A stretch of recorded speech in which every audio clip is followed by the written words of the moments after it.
कृष मेरे को जो दोपहर वाली रिकॉर्डिंग है ना वो भेज दो, जितनी भी देर की है। सही है कृष?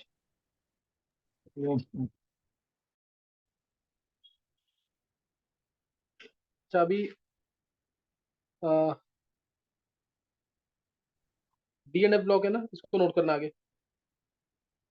डी एंड एफ ब्लॉक, इसमें अब हमें पढ़ना था आज इंटरस्टिशियल कंपाउंड्स, है ना। इंटरस्टिशियल कंपाउंड सारी प्रॉपर्टीज हम कर चुके हैं, मैक्सिमम हो चुकी है। Interstitial compounds, complex formation, alloy formation, colours, magnetic movement, ये तीन चार प्रॉपर्टीज रह रही हैं जो हमें खत्म करनी है अब। इंटरस्टिशियल कंपाउंड्स होते क्या है? सही ना, इंटरस्टिशियल कंपाउंड्स होते क्या है, जैसे ये ट्रांजिशन मेटल्स के एटम्स हैं।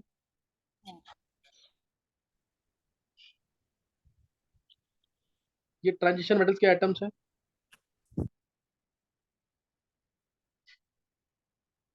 जो खाली जगह है, जो खाली जगह है वहाँ छोटे एटम्स, वहाँ जो खाली जगह है वहाँ पे छोटे एटम, खाली छोटे एटम जैसे boron, carbon, nitrogen, hydrogen, oxygen, इस टाइप से तो छोटे एटम्स हैं, वो इन स्पेस को ऑक्यूपाई कर लेते हैं। है ना, वो क्या करेंगे, इन स्पेस को ऑक्यूपाई कर लेंगे।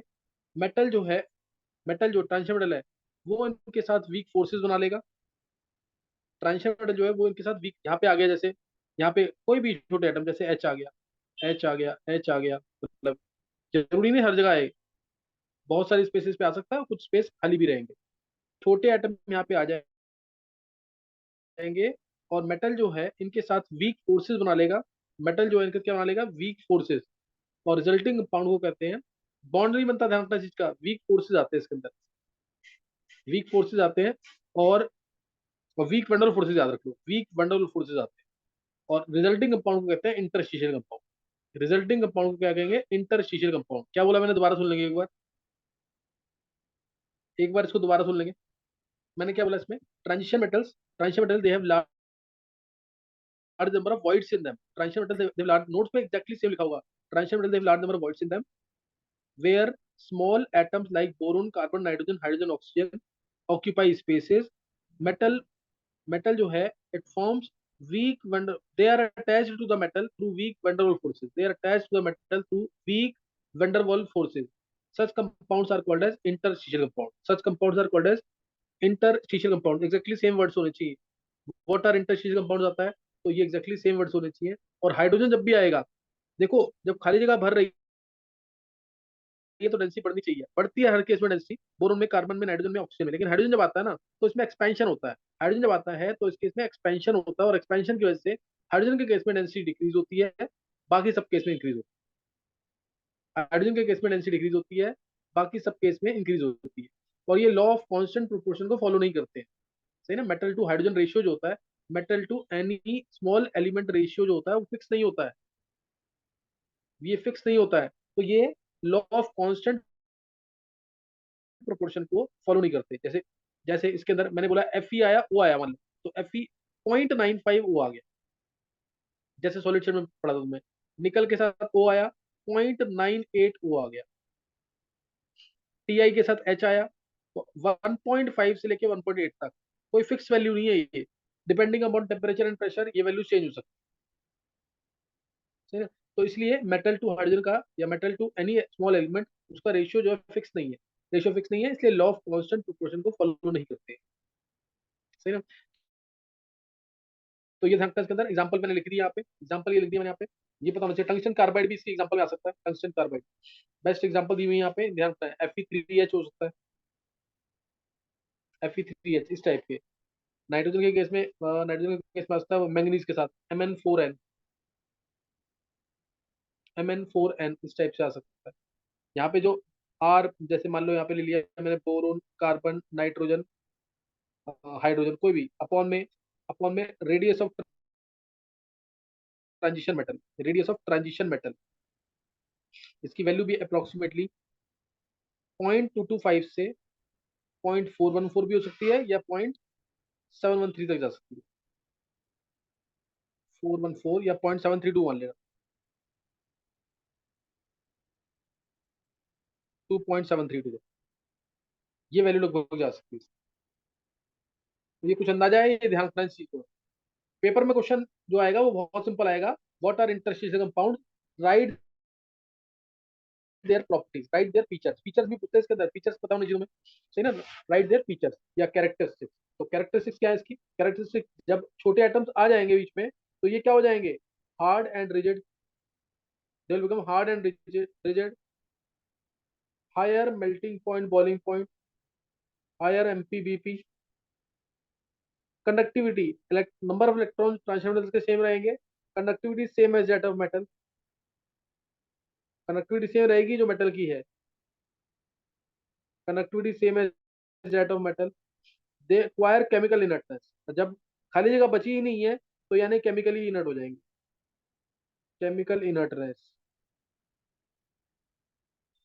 दे will lose their malleability and ductility. चार स्टार्टिंग एनसीईआरटी रखे, चार इंपॉर्टेंट, चारों रटी होनी चाहिए बिल्कुल। They become hard and rigid, melting point, boiling point high हो जाएगा, कंडक्टिविटी सेम रहती है as that of metal, chemically inert हो जाएंगे। लास्ट में लिख सकते हो, लास्ट में लिख सकते हो इसके अंदर कि ये मेलिबिलिटी और डक्टिलिटी इनकी कम हो जाएगी, मेलिबिलिटी और डक्टिलिटी क्या हो जाएगी, कम हो जाएगी। कोई डाउट आता किसी को, फीचर्स मैंने बता दिया, कोई डाउट तो नहीं है सही, किसी को। नोट्स में कौन से पेज पे है? नोट्स पे ट्रांसलेटर्स में देखा होगा, देख ये होगा लास्ट जो खत्म होगा ना यहाँ पे, उससे 6-7 पेज पहले होना चाहिए। Okay sir. लिखते रहना जरूर, छोड़ना मत कुछ भी इसे, लेक्चर्स में सारा है ये पूरा जो बता रहा हूँ मैं, लेक्चर्स में पूरा ये इंटरस्टिशियल कंपाउंड क्या होते हैं, इनके क्या फीचर्स हैं, इसकी एग्जांपल क्या है, इस टाइप से क्वेश्चन आएगा, ये तुम्हारे पास होना चाहिए पूरा, ये इंटरस्टिशियल कंपाउंड बता दिया है। और डेंसिटी बताया है इसके अंदर, इनकी डेंसिटी क्या होती है, हमेशा नॉर्मल ट्रांसमिटर से ज्यादा होगी, लेकिन जब हाइड्रोजन आएगा तो डेंसिटी कम होगी, हाइड्राइड्स की केस में जब इनकी हाइड्राइड बनेंगे तो डेंसिटी कम होगी। तो ये तुम्हें ध्यान रखना है इसके अंदर। नेक्स्ट अगला क्वेश्चन है, कोई डाउट तो नहीं इसमें, क्या करना है तो पता लग गया ना, इसको मन में बोल के देखो एक बार, बोलोगे तो तुम्हें याद आ जाएगा। इंटरस्टिशियल कंपाउंड क्या थे, ट्रांजिशन मेटल्स के पास वॉइड्स होते हैं, यहाँ पे छोटे एटम जैसे boron, carbon, nitrogen, hydrogen, oxygen, ये स्पेस ऑक्यूपाई करेगा। मेटल इनके साथ ये जो है weak forces, weak metal forces के साथ, मेटल के साथ जुड़े रहेंगे, और रिजल्टिंग कंपाउंड को कहते हैं इंटरस्टिशियल कंपाउंड। एग्जांपल मैंने लिख दिया यहाँ पे, 1, 2, 3, ये 3 बेस्ट एग्जांपल है जो पूछी जाती है, ये भी लिख सकते हो उससे। Mn4 N भी लिख सकते हो, ये भी एग्जांपल्स है। WCV example, tungsten carbide, tungsten metal atoms होंगे, और कार्बन जो है इंटरस्टीसिस पे आएगा, कार्बन जो है इंटरस्टीसिस पे आएगा, ये हो जाएगा। और उसके बाद इसके फीचर्स मैंने तो बताया, एग्जांपल दे दी, क्या होते हैं इंटरस्टिशियल कंपाउंड ये बता दिया, इनके फीचर्स। अब ये हार्ड और रिजिड हो जाएंगे, चार स्टार्टिंग है आने की जरूर, यही चार ऑब्जेक्टिव पूछेंगे, which of the following is correct, ऐसे क्वेश्चन आ रहे हैं डायरेक्ट आजकल। हार्ड एंड रिजिड हो जाएंगे, हायर एमपीबीपी होगा इसका, कंडक्टिविटी सेम होगी as that of metal, chemically inert हो जाएंगे। लास्ट मैंने तुम्हें से बताया जो, वो भी कर सकते हो, लेकिन चार जरूर आने चाहिए। मेलिबिलिटी, डक्टिलिटी कम हो जाएगी, डेंसिटी जो है बढ़ जाती है, accept in case of, in case if hydrogen occupy the world. उसके बाद अब अगला जो टॉपिक है वो करेंगे, transition metals form large number of complexes. जब भी तुम कॉम्प्लेक्स की बात करोगे तो वो ट्रांजिशन मेटल्स की बात होगी या इनर ट्रांजिशन की बात। तो ट्रांजिशन मेटल्स कॉम्प्लेक्सेस क्यों बनाते हैं, ट्रांजिशन मेटल्स कॉम्प्लेक्स फॉर्मेशन की टेंडेंसी ज्यादा क्यों होती है,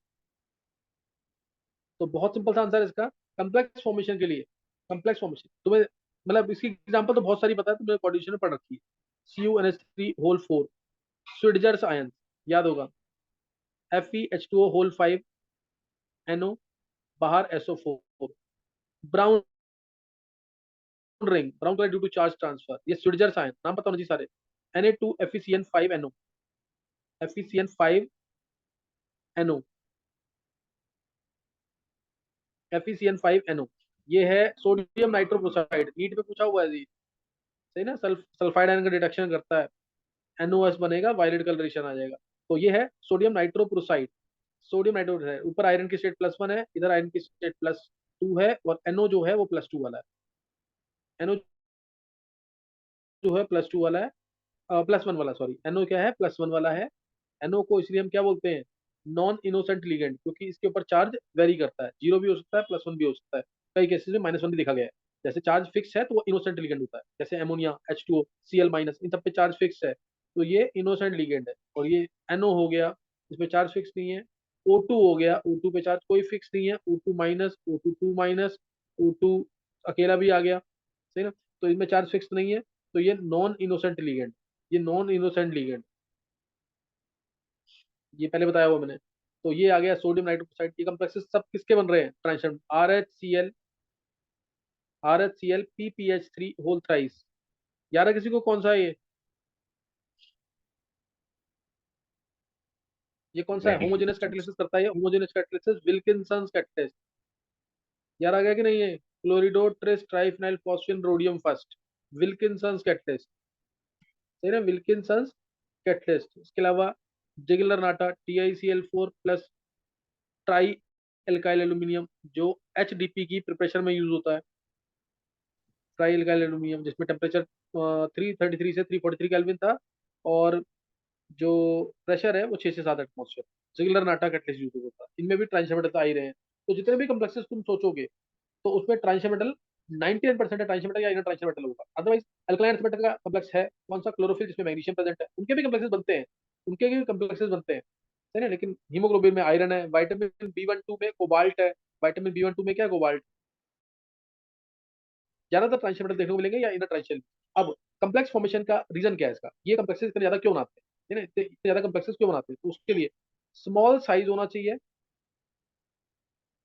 गर्व कुछ पूछना है? सर ये विल्किंसन कैटलिस्ट का फंक्शन क्या बताया था आपने? हाइड्रोजनेशन। ठीक है सर। स्मॉल साइज है, स्मॉल साइज होना चाहिए कम्प्लेक्स फॉर्मेशन के लिए। पहली कंडीशन है, पहली कंडीशन मतलब पहली जो फीचर रिक्वायरमेंट है, वो है स्मॉल साइज होना चाहिए ट्रांसमेटल आयन या किसी भी आयन का। स्मॉल साइज होना चाहिए। हायर इफेक्टिव न्यूक्लियर चार्ज, पूरा सब लोग जेड इफेक्टिव ज्यादा होना चाहिए, हायर इफेक्टिव न्यूक्लियर चार्ज। ये दो तो फिर भी मिलने को देखने को मिल जाएंगे मैक्सिमम केसेस। लेकिन थर्ड जो मोस्ट इंपॉर्टेंट है ना, presence of vacant D orbital. Presence of vacant D orbital, ये एक एडिशनल प्रॉपर्टी है जिसकी वजह से इनके कम्प्लेक्सेस बहुत बनते हैं। Vacant D orbital, presence of vacant D orbital, सही ना। तो ये क्वेश्चन इसका पेपर में आना है। Why transmitted form large number of complexes. तो ये तीन प्रॉपर्टी लिख के आनी है। Smaller size, higher effective charge, ये सब में देखने को मिलता है। इनके पास एक एडिशनल प्रॉपर्टी है, presence of vacant D orbital. Presence of vacant D orbital, ये तो मैंने तुम्हें कहा ना, कोई क्वेश्चन ट्रांसमिटेड का आता तुम्हें कुछ नहीं आता तो तुम इसको सोच के लिख दोगे 99% करेक्ट आएगा। तो ये चीज जानते हैं। और इनर ट्रांसमिटेड जो है ना, इनर ट्रांसमिटेड जो है, ये ज्यादा कम्प्लेक्सेस बनाते हैं in comparison to transmitted. Inner transmitted ज्यादा कम्प्लेक्सेस बनाते हैं इन कंपेरिजन टू ट्रांसमिटेड। ये लाइन ध्यान रखनी है। क्यों? क्योंकि इनके अंदर एफ ऑर्बिटल होते हैं। एफ ऑर्बिटल का स्क्रीन इफेक्ट क्या होता है? और पूरा होता है। इनका जेड इफेक्टिव क्या होता है? और ज्यादा होता है। जेड इफेक्टिव इनका और ज्यादा होता है, इसलिए लिगेंड से आसानी से इलेक्ट्रॉन खींच लेंगे अपनी तरफ। तो इसलिए inner transmittance they have more tendency to form complexes in comparison to transmittance. ये बोर्ड में पूछ सकते हैं कुछ, एनसीईआरटी में नहीं है लेकिन पूछ सकते हैं बोर्ड। तो इनर ट्रांसमिटेंस की ज्यादा टेंडेंसी होती है, एफ ब्लॉक के एलिमेंट्स की ज्यादा टेंडेंसी होती है कम्प्लेक्स बनाने की इन कंपैरिजन टू ट्रांसमिटेंस। क्यों? क्योंकि इनके अंदर एफ ऑर्बिटल्स हैं, उनका स्क्रीन इफेक्ट ज्यादा पुअर है, इफेक्टिव न्यूक्लियर चार्ज इनमें ज्यादा होता है। इस वजह से इनकी कम्प्लेक्सेस बनाने की टेंडेंसी ज्यादा होती है इन कंपैरिजन टू ट्रांसमिटेंस। ये नोट कर लेना क्वेश्चन जरूर। तो यहाँ पे ये हो गया ट्रांसमिटेंस कम्प्लेक्सेस क्यों बनाते हैं। अगली प्रॉपर्टी, नेक्स्ट प्रॉपर्टी है हाउ ट्रांसमिटेंस फॉर्म एलॉयज। ये भी क्वेश्चन आता है पेपर के अंदर, और ये मैंने तुम्हें पढ़ाया हुआ है कहाँ पे? एक्सट्रैक्शन में। ट्रांसमिटेंस जो है एलॉयज जो बनाते हैं, ट्रांसमिटेंस एलॉयज कैसे बनाते हैं? तो एलॉय फॉर्मेशन के लिए दोनों मेटल एटम का साइज क्या होना चाहिए? लगभग सेम। दोनों मेटल एटम का साइज लगभग सेम होना चाहिए। जैसे ब्रास एलॉय है कॉपर प्लस जिंक का। ब्रॉन्ज एलॉय है कॉपर प्लस टिन का। सोल्डर एलॉय है टिन प्लस लेड का। 50-50% होता है दोनों, 50-50% है। तो इस तरह से एलॉय फॉर्मेशन, और इसमें एलॉय तुम्हें पढ़ने भी हैं, किस एलॉय में क्या प्रेजेंट है, किस एलॉय में क्या प्रेजेंट है। ये क्वेश्चन पेपर में आता है। इसके मतलब एक्सट्रैक्शन चैप्टर की बात करूँ ना मैं, तो ये ओर का नाम और एलॉय, ये क्वेश्चन बहुत ज्यादा एक्सपेक्टेड है। तो ये तुम्हें पढ़ना है इसके अंदर। अभी मैंने तीन एग्जांपल दिए हैं, तीन जो इंपॉर्टेंट वाले एग्जांपल है, ब्रास में कॉपर जिंक, ब्रॉन्ज में कॉपर और टिन, और सोल्डर में टिन और लेड 50-50%। ठीक है, तो ये ध्यान रखना तुम्हें इसके अंदर। अब जो एलॉय बन रहे हैं उसमें दोनों मेटल एटम का साइज लगभग क्या है? सेम होता है, तो ही बनेगा ये। जैसे कॉपर और जिंक दोनों ट्रांजिशन मेटल्स हैं, लगभग साइज क्या होगा? सेम होगा। कॉपर और टिन का साइज चेक किया गया, सेम आया। टिन और लेड का साइज चेक किया, जब चेक किया गया तो लगभग सेम आया। इसीलिए ये लोग एलॉय बना रहे हैं। ये जो मेटल एटम्स हैं, ये एलॉय बना रहे हैं। जैसे कॉपर है, मेल्ट करेंगे और मोल्टन फॉर्म में बनाते हैं। ये बनाएंगे कैसे? मोल्टन फॉर्म में। जैसे कॉपर है, कॉपर है, कॉपर है, कुछ जगह कॉपर कॉपर, यहाँ जिंक आ गया, यहाँ जिंक आ गया, यहाँ जिंक आ गया, तो ये क्या बन जाएगा? क्योंकि दोनों एक दूसरे की लेटिस साइड में फिट हो सकते हैं, या दोनों एक दूसरे की लेटिस साइड में क्या हो सकते हैं? फिट हो सकते हैं, तभी तो बनेगा एलॉय, नहीं तो बनेगा ही नहीं। एलॉय क्या है? It is a homogeneous mixture of, alloy क्या है? It is a homogeneous mixture of two or more metal. It is a homogeneous mixture of two or more metals. ये क्या होता है? एलॉय। और हाउ ट्रांसमेटल्स, या why transmetals form alloys? Because they are easily, because they have almost similar sizes. Reason देना इसका, because both metal atom या जितने भी मेटल एटम यूज किए, they almost have similar sizes. Size difference जो होता है ना, ये भी बताया गया है कि साइज डिफरेंस जो है वो लेस देन 15% होना चाहिए, लगभग लेस देन 15%, लेस देन 15%, तो ही एलॉय फॉर्मेशन होगा, है ना? तो ही एलॉय फॉर्मेशन होगा। क्या बताया मैंने? कि एलॉय फॉर्मेशन के लिए साइज लगभग सेम होना चाहिए। तो ट्रांसमेटल एलॉयज कैसे आते हैं? Because they almost have similar sizes, so they are easily miscible with each other in their molten form, so they are easily miscible with each other in their molten form। ये alloy formation की condition है कि size लगभग same होना चाहिए ताकि वो आसानी से एक दूसरे के साथ मिक्स हो जाए मोल्टन फॉर्म के अंदर। समझ गए कि नहीं है? जैसे आयरन का एलॉय अगर है, आयरन का एलॉय है अगर, तो तुम्हें पता होगा उसको स्टील बोलते हैं। आयरन के एलॉय को क्या बोलते हैं? स्टील। मरकरी का एलॉय है, ये तुमने बहुत बार पढ़ा हुआ है, उसको एमेल्गम बोलते हैं। जैसे मैग्नीशियम एमेल्गम, जिंक जिंक एमेल्गम, मैग्नीशियम एमेल्गम हो गया, जिंक एमेल्गम हो गया, सोडियम एमेल्गम हो गया। ये क्वेश्चन में आता भी है पेपर में। आयरन का एमेल्गम नहीं बनता, आयरन का एमेल्गम नहीं बनता।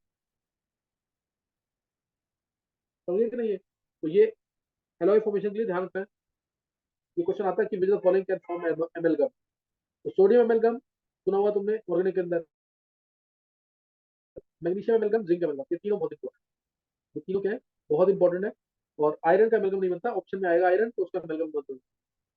ठीक है? तो ये आयरन के एलॉय को बोलते हैं हम स्टील, मरकरी के एलॉय को बोलते हैं एमेल्गम, और एक होता है जिंक का एलॉय। हाँ, जिंक का एलॉय नोट कर लेना, जिंक के एलॉय को स्पेल्टर बोलते हैं। जिंक एलॉय, जिंक के जो एलॉयज होते हैं उनको बोलते हैं स्पेल्टर। देखो पेपर में कहाँ से क्या आ जाए कुछ पता नहीं है, हो सकता है मैं नेक्स्ट टाइम पढ़ाऊँ तो मैं ये चीजें ना बताऊँ, कुछ और बताऊँ उसमें। जो मेरे दिमाग में आता है ना, मैं तुम्हें पूरा बता रहा हूँ। कहीं ना कहीं मैंने क्वेश्चन पढ़े होंगे, कुछ ना कुछ देखा होगा ऐसे, तब मैं तुम्हें बता पा रहा हूँ सारी चीज। नहीं तो एलॉय फॉर्मेशन में मैंने सिंपल सी लाइन बोल दी कि एलॉय फॉर्मेशन वही करेगा जिसमें साइज सिमिलर होगा, ताकि मतलब आसानी से मिक्स कर सके, काम खत्म हो।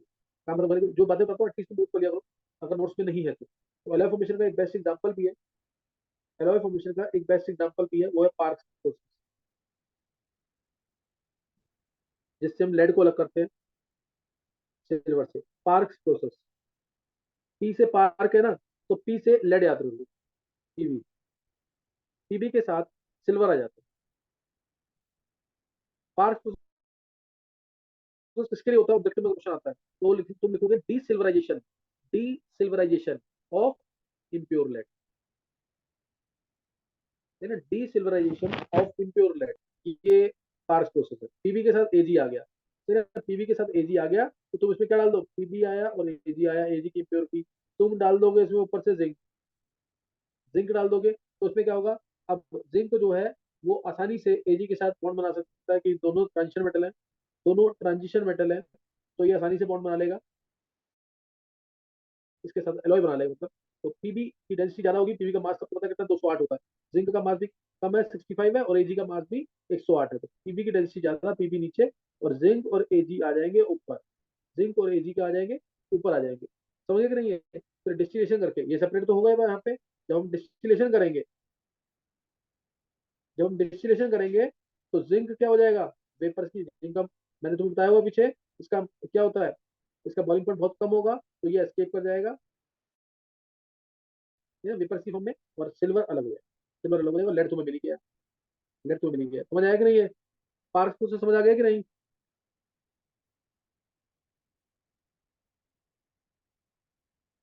ये क्लियर हो गया पार्क्स प्रोसेस? सर आपने क्या बोला था? ठीक है, पार्क पार्क प्रोसेस किस लिए? वही desilverization of lead, okay sir. Desilverization of lead, उसके लिए फार प्रोसेस, डीसिल्वराइजेशन ऑफ लेड। तो ये तुम्हें ध्यान रखना है इसके अंदर। नेक्स्ट स्टेप है, ये मैंने तुम्हें बता दिया एलॉय फॉर्मेशन। अब नेक्स्ट बहुत इंपॉर्टेंट प्रॉपर्टी, आज मैंने तुम्हें इंटरस्टेशियल कंपाउंड करा दिया है, कॉम्प्लेक्सेस करा दिया है, एलॉय फॉर्मेशन करा दिया है। नेक्स्ट बहुत ज्यादा important property, catalyst. Transition metals can act as catalyst. कोई भी रिएक्शन सोचोगे ना तुम, तो ट्रांजिशन मेटल कैटलिस्ट की तरह यूज हो ही जाएगा। मतलब ट्रांजिशन मेटल ज्यादातर केसेस में ट्रांजिशन मेटल जो है कैटलिस्ट है, ज्यादातर केसेस में ट्रांजिशन मेटल जो है कैटलिस्ट है। रीजन क्या है? क्योंकि वो वेरिएबल स्टेट शो कर सकता है। ट्रांजिशन मेटल जो है किसी एक रिएक्टेंट के साथ बॉन्ड बनाएगा, उसकी स्टेट चेंज हो जाएगी, स्टेट चेंज दोबारा दूसरे रिएक्टेंट से कंबाइन करेगा, तो कैटलिस्ट था तो इससे सेम स्टेट में अपनी वापस आ जाएगा और क्या कर देगा, प्रोडक्ट का फॉर्मेशन कर देगा। एक इस तरह से, क्योंकि ट्रांजिशन मेटल की क्या है, variable oxidation state. Clear? Transition metal की क्या है, वेरिएबल ऑक्सीडेशन स्टेट्स। क्लियर है कि नहीं ये? तो ये तुम्हें ध्यान रखना है। ट्रांजिशन मेटल जो है, ट्रांजिशन मेटल जो है वो कैटलिस्ट का काम कैसे करते हैं? पहले तो कैटलिस्ट की एग्जांपल, पहले तो कैटलिस्ट की एग्जांपल, जैसे कैटलिस्ट की एग्जांपल में पहला ले लेते हैं, जैसे हेबर्स प्रोसेस। रटे होने चाहिए, बहुत बार पूछे पेपर के अंदर। हेबर्स प्रोसेस, हेबर प्रोसेस में जैसे N2+3H2 gives 2NH3। इसमें आयरन की ऑक्साइड्स होती है कैटलिस्ट, इसमें आयरन की ऑक्साइड्स क्या होती है, कैटलिस्ट। आयरन की ऑक्साइड्स क्या होती है, कैटलिस्ट। जैसे Fe2O3, जैसे Fe2O3, Fe के सरफेस पे N2 और H2 दोनों एडजॉर्ब हो सकते हैं और बॉन्ड टूटेंगे, N2 N में जाएगा, H2 भी H में जाएगा। सिनर्जिक बॉन्डिंग टाइप का होता है कुछ इसके अंदर, सिनर्जिक बॉन्डिंग टाइप का इसके अंदर कुछ होता है। आयरन की ऑक्साइड्स क्या होते हैं, कैटलिस्ट होते हैं। Fe2O3 भी लिख सकते हो तुम, Fe ज्यादा लिखा हुआ है। Fe2O3 मॉलिब्डेनम होता है यहाँ प्रोमोटर। मॉलिब्डेनम प्रोमोटर है जो कैटलिस्ट की एफिशिएंसी को बढ़ाता है। मॉलिब्डेनम क्या यहाँ पे प्रोमोटर है जो कैटलिस्ट की एफिशिएंसी को बढ़ाएगा।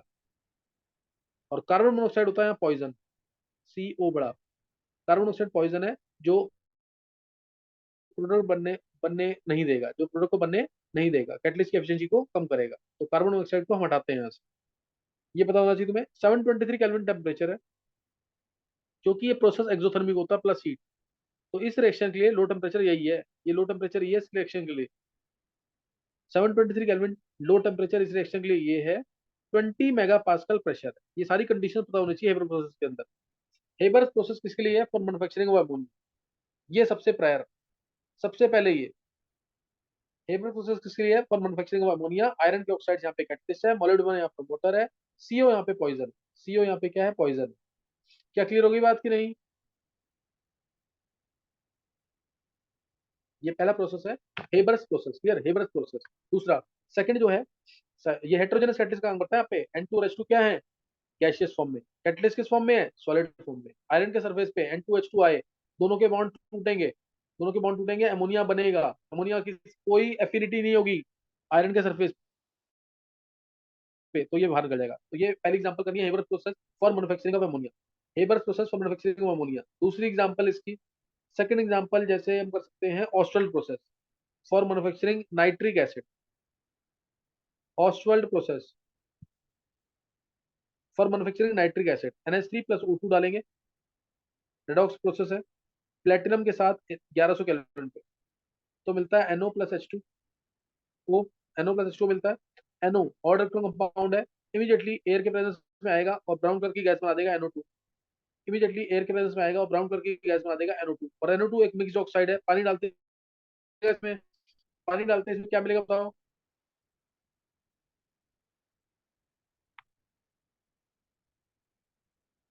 HNO2 HNO2 किसने बोला है? सल्फर। गलत है। क्या आएगा इसमें, मिक्स्ड ऑक्साइड है, N का ग्रुप 15 है और स्टेट आ रही है E1+4। तो क्या होगा, दो मिलेंगे कि नहीं, HNO2 और HNO3?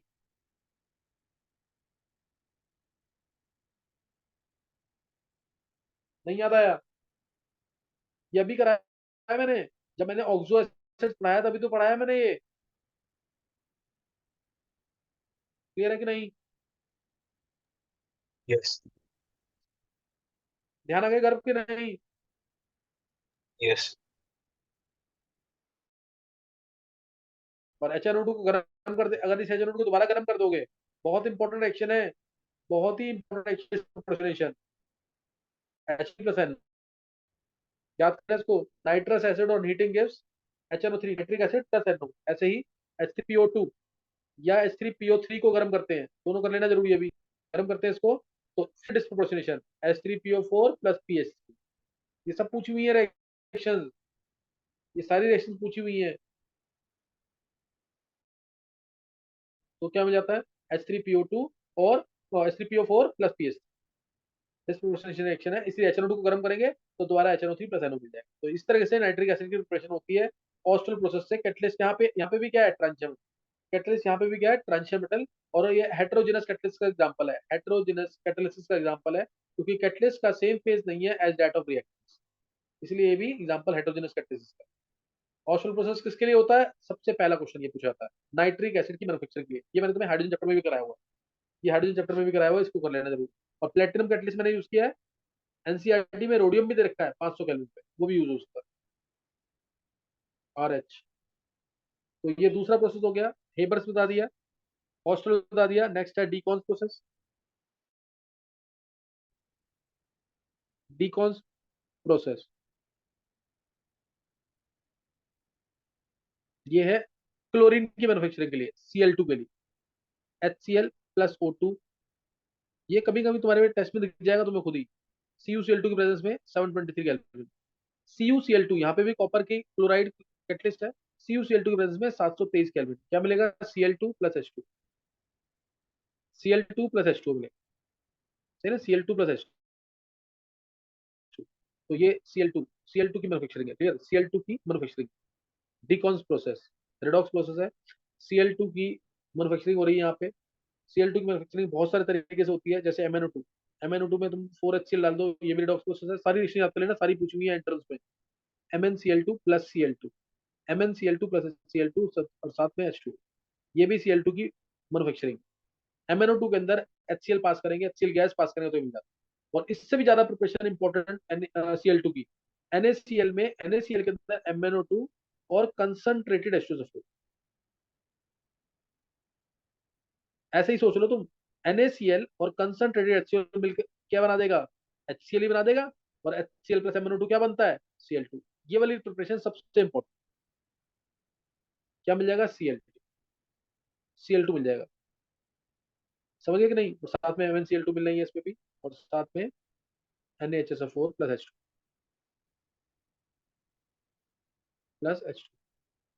ये सबसे इंपॉर्टेंट प्रिपरेशन। और है सेकंड और थर्ड तुम चेक करोगे ना तो दोनों सेम है, ये सेकंड थर्ड दोनों सेम है बिल्कुल, क्योंकि NaCl प्लस H2SO4 क्या देगा, HCl plus NaHSO4, HCl plus NaHSO4, और HCl MnO2 से रिएक्ट करेगा तो क्या बनता है, रिडॉक्स रिएक्शन है, MnO2 oxidising agent, HCl reducing agent, उससे कर लेना। तो ये तीसरी मैन्युफैक्चरिंग। और एक तुम्हें पता ही है कि MnO4 में HCl डाला तो HCl कहाँ जाएगा, Cl2 में। 14 HCl आता है इसमें, इसमें से कितने HCl एसिड का काम कर रहे हैं और कितने HCl रिड्यूसिंग एजेंट का काम करते हैं, ये पूछा जाता है अच्छे क्वेश्चन। तो यहाँ पे आएगा Mn2 प्लस आएगा एसिडिक मीडियम है, और साथ में आ जाएगा Cl2 गैस।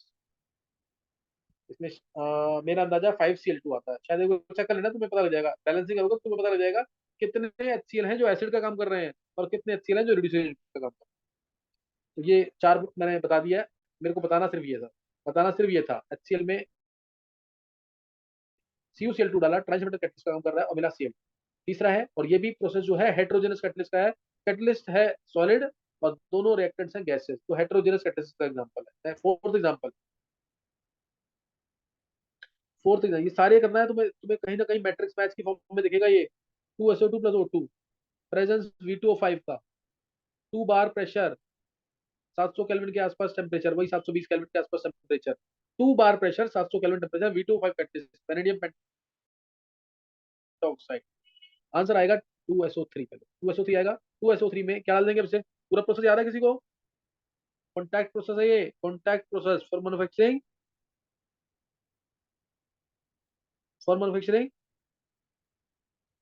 Sulphuric acid. लिख लेना जरूर किसका मैन्युफैक्चरिंग है, ये पूछा जाता है ज्यादातर।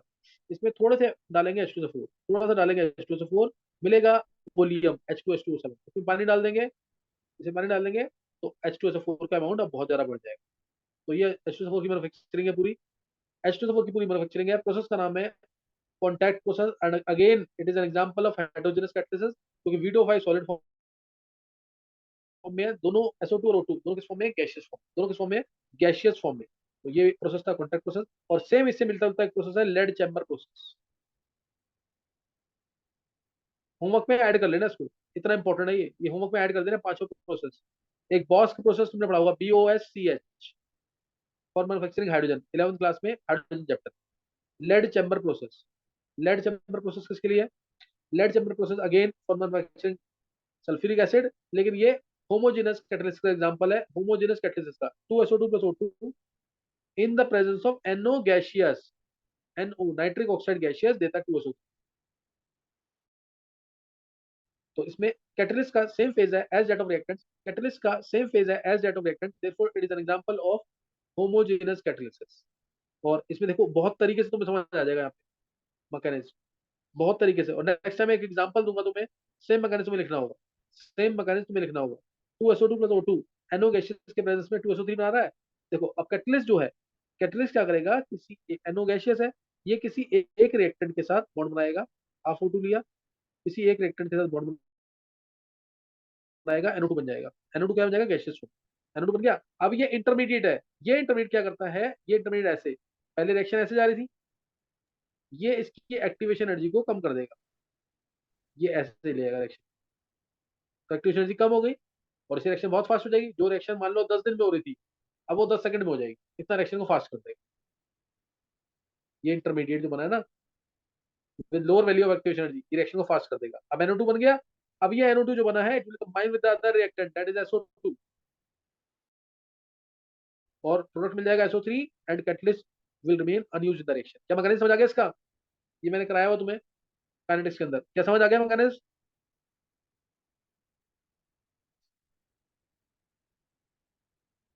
ये क्लियर हो गया मैकेनिज्म की नहीं? और यहाँ पे बोलेंगे ये एक रीजन है how transition metals act as catalyst. तो तुम बोलोगे transition metals act as catalyst, they form bond with one of the reactants, they form bond with one of the reactants due to which an intermediate is formed, due to which an intermediate is formed, this intermediate lowers down the value of activation energy and provides alternate path। पहले reaction इस path ऊपर वाले पास जा रही थी, अब नीचे path जाएगी ऐसे। this intermediate lowers down the value of activation energy and provides alternative path, this intermediate lowers down the value of activation energy and provides alternate path, then this intermediate form combines with the other reactant, combines with the other reactant, due to which product is formed and catalyst remains unused in the reaction, NO gaseous remains unused in the reaction। ये एक reason है how transition metals act as catalyst. ये था lead chamber process, ये था lead chamber process. तो यहाँ पे how transition metals act as catalyst, इसके तीन रीजन है। पहला, transition metals have variable oxidation state. पहला क्या है, transition metal they have variable oxidation states, so they can absorb and reemit wide range of frequency. ये पता लगे ना कैसे ट्रांजिशन मेटल जो है वो अपनी स्टेट चेंज कर सकता है। Transition metal they have variable oxidation state, so they can absorb and reemit wide range of frequency, variable oxidation states, पहला रीजन। दूसरा मैंने तुम्हें बता दिया इंटरमीडिएट थ्योरी, दूसरा मैंने तुम्हें बता दिया इंटरमीडिएट थ्योरी, अभी बताया मैंने जो ग्राफ के थ्रू बताया इंटरमीडिएट थ्योरी। और तीसरा पॉइंट है ट्रांजिशन मेटल, जैसे एग्जांपल लिया मैंने सरफेस का 2SO2 plus O2 gives 2SO3, V2O5 catalyst है, V2O5 क्या है, कैटलिस्ट। तो V2O5 के सरफेस पे ध्यान देंगे, V2O5 के सरफेस पे दोनों रिएक्टेंट आएंगे। अब इनका कंसंट्रेशन कैटालिटिक सरफेस पे बढ़ा, सेम होना चाहिए। अब इनका कंसंट्रेशन कैटालिटिक सरफेस पे बढ़ गया, जिसकी वजह से प्रोडक्ट बनेगा, जिसकी वजह से प्रोडक्ट जल्दी बनेगा। अब क्योंकि अब कोलिजन ज्यादा होंगी, इफेक्टिव कोलिजन ज्यादा होंगी, प्रोडक्ट जल्दी बनेगा, SO3 जल्दी बनेगा। और SO3 बनते ही बाहर निकल जाएगा, क्योंकि उसकी कोई एफिनिटी नहीं है, ये बना, ये बाहर निकल गया, उसकी कोई एफिनिटी नहीं है कैटालिटिक सरफेस। अब नए SO2 और O2 आएंगे, दोबारा SO3 बनेगा, और ऐसे प्रोसेस फास्ट हो जाएगा, ऐसे प्रोसेस क्या हो जाएगा, फास्ट हो जाएगा। Transition metal large, third point क्या है, transition metal large surface area transition metal they have large surface area on which reactants are adsorbed, so their concentration on catalytic surface increases, effective collision increases, reaction rate becomes faster. क्या clear हो रहा है कि नहीं? ये Yes, sir. Clear हुआ कि नहीं यहाँ तक? ये 3 रीजन दिए हैं how transition metal act as catalyst. बहुत ढंग से करना है इसको. चलिए यहाँ तक बहुत ढंग से कर लेना जरूर.